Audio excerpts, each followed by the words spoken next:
Olá pessoal, bem-vindo a mais um Literatos.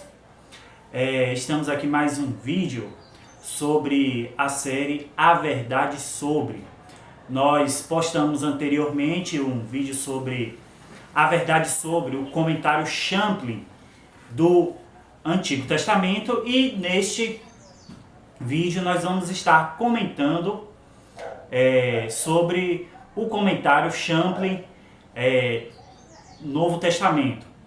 Então, como nós já dissemos, e a proposta do vídeo A Verdade Sobre é justamente mostrar detalhes sobre determinadas obras, não necessariamente um review, e falar coisas que às vezes outros vídeos, outros canais não falam, omitem, ou às vezes não entram em certas questões relacionadas a determinados materiais, sejam eles teológicos ou filosóficos.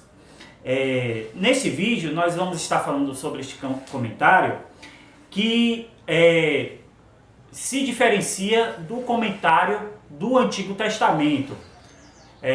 Por isso que nós não fizemos o vídeo com os dois comentários. E vamos falar aqui sobre as características próprias desse comentário do Novo Testamento, falando a verdade sobre ele, mostrando os prós e os supostos contras, né? Então, assim, Norman Champlin foi um teólogo, missionário, filósofo também, que veio dos Estados Unidos e residiu no Brasil e morreu aqui no Brasil. E ele entrou, fez um curso de pós-graduação a mais, né? Segundo ele, para elaborar, se preparar melhor para fazer seus comentários. O seu comentário bíblico, seja do Antigo ou do Novo Testamento, são comentários clássicos em português, comentários extremamente conhecidos, em várias bibliotecas de vários teólogos, pastores. Você certamente vai encontrar, seja essa versão mais atual, seja a versão mais antiga, e eu poderia me arriscar a dizer que é o comentário, versículo por versículo, mais conhecido do Brasil. E qual seria a grande questão desse comentário bíblico, né? Como já disse, o comentário Champlin é um projeto maior que está relacionado tanto à sua enciclopédia Champlin quanto ao seu dicionário Champlin.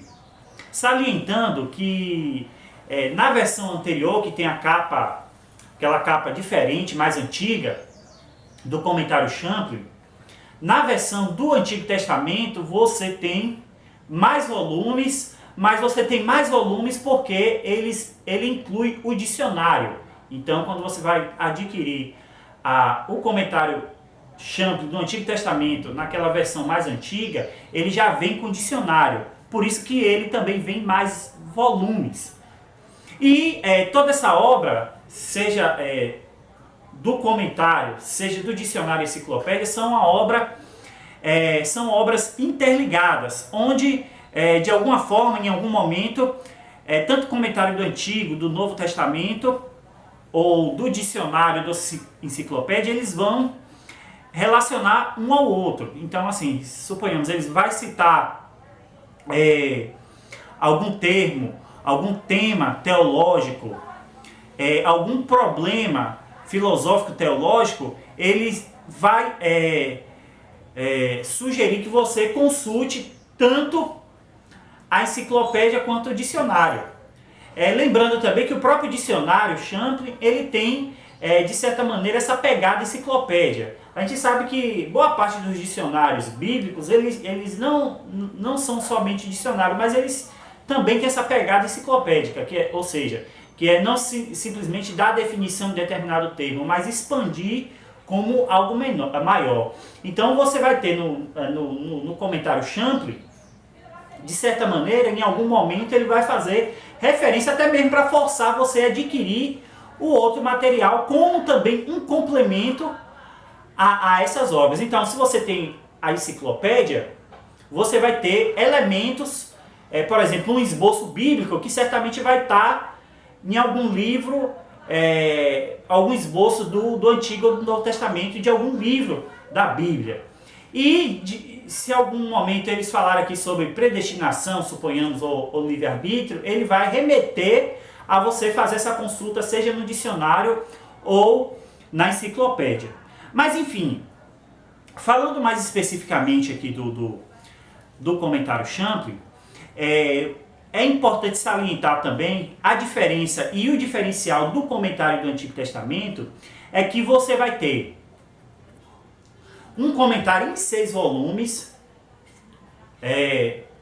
do Novo Testamento, considerando que o Novo Testamento tem, primeiro, menos livros que o Antigo Testamento, e você também tem livros menores do que o Antigo Testamento. Só para você considerar os Salmos, apesar de que não existe padrão para o tamanho de capítulos, mas é um livro bem maior do que, com certeza, qualquer um livro do Novo Testamento. Você vai ter lá Isaías, você vai ter Ezequiel, que são livros muito grandes. Então, vamos considerar o comentário do Novo Testamento. O Novo Testamento tem menos livros e livros menores, mas você tem um comentário de 6 volumes. Então, ele vai ser muito mais exaustivo ao comentar os livros da Bíblia.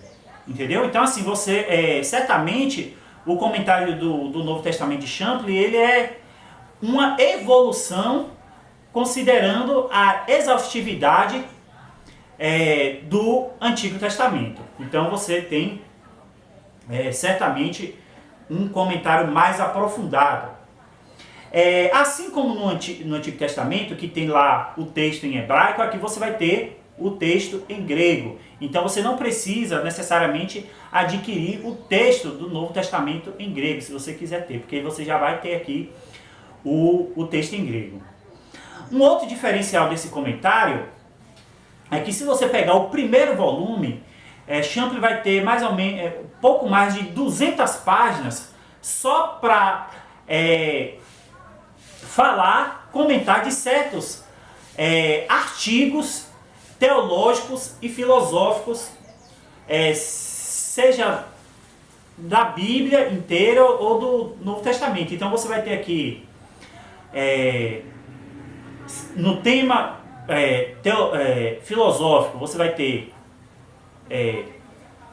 o argumento ontológico, o argumento cosmológico, você vai ter o problema da questão da imortalidade da alma, ou um tema que ele gosta muito e que aborda, seja na enciclopédia, seja no comentário, que é o problema da questão da quase morte, para reforçar essa questão da imortalidade da alma. Aí você vai ter aqui, em termos de artigos teológicos, você vai ter o problema dos sinóticos, o problema dos manuscritos do Novo Testamento. Então você vai ter aqui vários artigos, pouco mais de 200 páginas de comentários desses artigos, se você acha interessante. Você vai ter principalmente a questão dos sinóticos, que mesmo que você fale, não, mas está ocupando espaço ou páginas que poderia ser comentário dos livros. Mas, de alguma maneira, se você pega os artigos teológicos principalmente, é interessante você entender como introdução ao Novo Testamento essas questões teológicas. Uma outra questão que eu acho muito interessante de Champlin nos seus comentários bíblicos, e principalmente, isso vai estar muito mais evidente nesse comentário do Novo Testamento, é que Champlin, em vários lugares, em vários comentários de vários textos, ele não necessariamente ele vai dar uma resposta pronta para solucionar aquele problema, aquele possível problema daquele texto. Mas ele vai colocar sugestões de soluções no debate teológico. Então, suponhamos, você tem lá o problema de 1 Pedro, que fala da descida de Jesus para pregar entre os mortos, né? Então ele vai colocar várias possibilidades de entender aquele texto. Então, em algum momento ele vai ou dar a resposta dele definitiva, ou às vezes ele vai também deixar em aberto aquela solução para entender aquele texto. E aí, obviamente, você vai tomar a posição que acha melhor.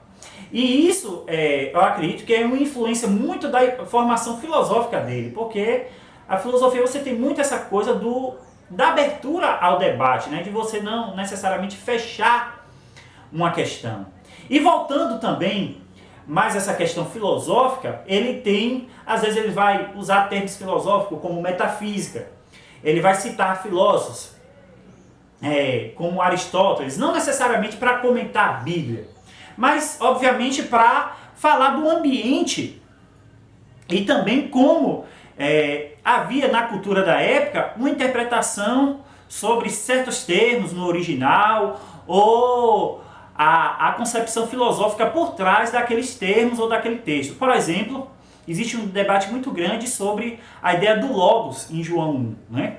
Então, ele certamente vai estar comentando e fazendo essa ponte, não necessariamente para filosofar sobre a Bíblia, não é isso. O objetivo não é esse. Mas fazer esse intercâmbio para você mais ou menos ter uma visão ampla, não só do texto, mas da compreensão da época sobre esse texto que ele está comentando. Então você vai ter aqui, às vezes, um volume só para 2 livros da Bíblia. Muito embora você pegue aqui, ó, o primeiro volume, que vai ter, ocupando 200 páginas de artigos teológico-filosóficos, você vai ter outro volume só falando do comentário daquele texto. Uma outra questão que me chama muita atenção, que eu acho que é uma coisa boa para qualquer pessoa de qualquer posição teológica, é que pelo fato de Champlin ser um filósofo, em várias questões, por exemplo, sobre livre-arbítrio e determinismo ou predestinação, ele, tanto no comentário do Antigo Testamento quanto do Novo, ele também vai deixar em aberto. Ele vai colocar, olha, na Bíblia existe textos que sugerem a possibilidade da responsabilidade pessoal, de que a pessoa tenha liberdade de escolha, e existe outros textos que vai falar também da predestinação, vai falar também da providência divina, de como Deus interfere no mundo para cumprir seus propósitos. Então, assim, não vai ser um problema, uma dificuldade, e que vai forçar as pessoas até mesmo saírem da caixinha sobre determinados temas. Quando necessário, certamente, como o próprio Champlin, ele conhecia o grego e leu algumas vezes, desculpe, o Novo Testamento em grego, ele vai extrair, fazer a colocação dele gramatical, sintática, do original ali, para fazer a interpretação do texto, ou seja, não é simplesmente a interpretação do texto ali cru, em português, mas ele vai, quando ele achar necessário, abordar a palavra, a sintaxe, a estrutura do grego. Então, assim, óbvio, né, que existem aquelas pessoas que conhecem mais, outras menos, outras vão ser mais exaustivas. Se você quiser um comentário detalhado sobre um texto ou sobre um livro, você vai buscar outras fontes. Mas é interessante essa questão do Champlin. E assim, uma outra coisa para finalizar é que, muito embora esse comentário seja muito famoso, seja muito completo, apesar também de datado, como eu sempre busco frisar, você não pode entender que ele vai ter todas as respostas. Como eu já disse, Champlin ele vai deixar algumas questões abertas, ele vai sugerir respostas, ele vai colocar as possibilidades de interpretação daquele texto, mas, obviamente, ele não vai esgotar a discussão naquilo que talvez você possa até sentir falta. Não é por ser mais exaustivo do que uma Bíblia de estudo que você vai ter todas as respostas. E outra coisa é que o foco de Champlin é um foco exegético, entendeu? Muitas vezes, muito embora ele tenha essa aplicação devocional, o foco do comentário Champlin é um foco exegético. Para você entender realmente o sentido do texto, de você entender qual é a interpretação real do texto. Então, é o foco mais exegético. E assim como um comentário desse tamanho, você vai ter lá também o tema do livro, você vai ter o esboço do livro, você vai ter a datação, o autor, certamente uma grande discussão ali, os paralelos entre os textos dos evangelhos, onde aparece cada texto repetido, né, se é que a gente pode dizer isso, o paralelo, a diferença entre a estrutura de um texto escrito num livro e outro, como Lucas e como, por exemplo, Marcos escreveu, ou como Mateus escreveu, qual seria a diferença, a omissão, a perspectiva. Então isso aí não vai faltar neste comentário. Então assim, espero que vocês tenham gostado, se inscrevam aí no canal, vai ter nosso Pix aí se você quiser doar, fazer a sua contribuição, compartilhem e espero vocês e até a próxima.